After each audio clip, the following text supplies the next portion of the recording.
Lille TV, l'info en continu. Bonjour à tous, temps mitigé aujourd'hui. Demain, ça ne va pas s'améliorer avec de la pluie prévue pour débuter le week-end. Mais dimanche, le soleil fait son grand retour avec 18 degrés. Une belle semaine prochaine en prévision dans la région. Avec le retour des températures printanières, le pollen envahit à nouveau l'atmosphère. Comme chaque année à cette période, les personnes allergiques en subissent les désagréments, nez qui coule, les yeux qui piquent ou encore la gorge qui gratte. Les crises allergiques sont causées en grande partie par le pollen d'arbres et c'est le bouleau qui est le plus pointé du doigt. Il faut savoir que le bouleau est très présent dans notre région. Quelques précautions à prendre pour éviter d'être touché. La première, ne pas se balader en forêt quand le niveau d'alerte est élevé. Dans le monde, de plus en plus de personnes sont allergiques dues à la modification des habitudes de vie, mais aussi à la pollution. Nous avons rencontré un médecin allergologue à ce sujet. Je vous propose de l'écouter. Le printemps, ça démarre tôt, plus tôt que ne pensent les patients, puisque dès janvier-février, on peut avoir dans l'air, même dans le nord de la France, des pollens d'arbres. Mais les périodes les plus aiguës, c'est surtout février, mars, avril, avec les pollens d'arbres, notamment de bétulacées, c'est-à-dire les pollens de bouleau, d'aulne, de charme. Les bouleaux, il y en a beaucoup. C'est un arbre du nord, des régions du nord. Et donc ça, c'est une pollinose importante et qui prend de l'expansion depuis ces dernières années dans nos régions. Et après, mai, juin, juillet, démarre plus la saison des graminées. Les graminées, eh bien c'est par exemple la pelouse, le gazon. Quand on tond une pelouse, on met dans l'air une suspension de pollen de graminées. Donc les pollinicograminés sont gênés s'ils tondent leur gazon sans prendre des précautions. Et puis dans les jardins à l'époque actuelle, moderne, on va dire, on utilise beaucoup les graminées, les herbes de la pampa et toutes ces petites herbes très décoratives pour les massifs, ainsi que les bambous. On oublie souvent que les bambous font partie de la famille des graminées.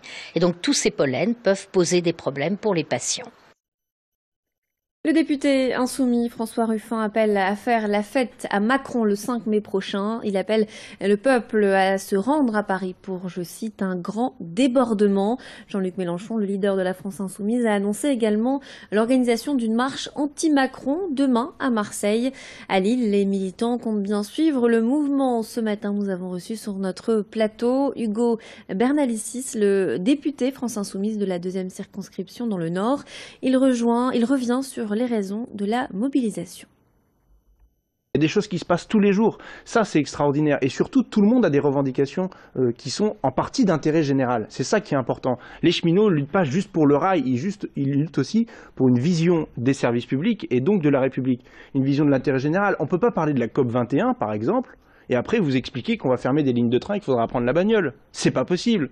On se moque du monde. Et ça, les gens, ils le comprennent bien. Une marche anti-Macron partira donc demain, ce samedi, de la place des Buis à Lille à partir de 14h30. Pour la 5e édition de l'Open Museum, le Palais des Beaux-Arts de Lille a décidé de montrer le lien entre les séries télévisées et l'art. Le festival Sérimania, qui se tiendra dans la métropole à partir de la fin avril, était l'occasion d'aborder ce thème. Dès demain, les visiteurs qui déambuleront dans le musée découvriront 22 écrans accrochés comme des tableaux au milieu des collections. Chacun diffuse un extrait de série. À ses côtés est exposée une sélection d'œuvres d'art en lien avec l'épisode présenté. Concernant le choix des séries, il y en a pour tous les goûts, de Game of Thrones à Versailles en passant par les Simpsons. Nos journalistes ont rencontré le directeur du musée des Beaux-Arts de Lille. Il nous explique le lien entre la série Empire et l'art. C'est une série qui parle de la réussite d'un ancien dealer de drogue qui construit un empire musical sur le rap et qui, pour bien montrer sa réussite, voilà, achète une énorme maison à côté de New York et la remplit d'œuvres d'art. Et notamment d'une version du Parlement de Londres du peintre impressionniste Claude Monet, dont nous avons une version dans le musée. Voilà, donc là c'était assez facile. Et ce qu'on a voulu expliquer là, puisqu'il n'y a pas seulement une œuvre de Claude Monet, mais il y a aussi des œuvres d'autres artistes très célèbres comme Gustave Klimt, ou aussi des artistes contemporains comme Basquiat, c'était de voir quel pouvait être le rapport qu'on pouvait établir entre la réussite et l'art. Qu'est-ce que ça signifie de posséder une œuvre d'art, et c'est donc ça l'explication qu'on a donnée. La série est montrée dans la galerie impressionniste, donc où se trouve habituellement le Parlement de Londres de Monet. Voilà, la connexion est établie. À Tourcoing, des parents d'élèves du groupe scolaire Paul Bert dénoncent un manque de surveillance dans l'établissement. Selon eux, les encadrants présents, notamment à la cantine, ne sont pas suffisamment formés.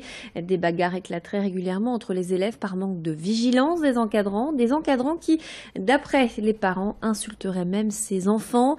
Nous avons contacté la mairie de Tourcoing à ce sujet et d'après l'adjointe à l'éducation, la surveillance a été renforcée en début d'année. Elle explique ces débordements par un vrai manque de discipline de certains élèves.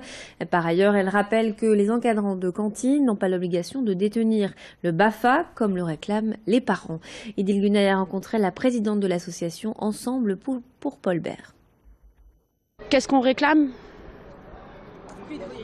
Plus de violence, parce que la violence c'est trop. Énormément d'ateliers, parce qu'il y aurait des ateliers, les enfants seront occupés, il n'y aurait pas de violence comme avant. On a parlé un peu avec eux ce matin et pour nous, ce qu'on a eu, c'est que les enfants qui sont responsables de ça. Or, ce que c'est pas que les enfants. Certes, il y en a qui sont turbulents et tout ça, mais il y a aussi l'encadrement. Et autre exposition dans ce journal qui se tient en ce moment à Marcq-en-Barœul à la Corderie, celle d'un artiste lillois, Antoine Repessé. À travers des photographies, l'artiste souhaite éveiller les esprits sur le respect de l'environnement. Ces clichés mettent en scène des consommateurs lambda aux côtés de déchets qu'ils produisent. Ces photos se veulent percutantes et parlantes. L'artiste est aujourd'hui reconnu jusqu'au Japon et son exposition sera bientôt visible à Berlin.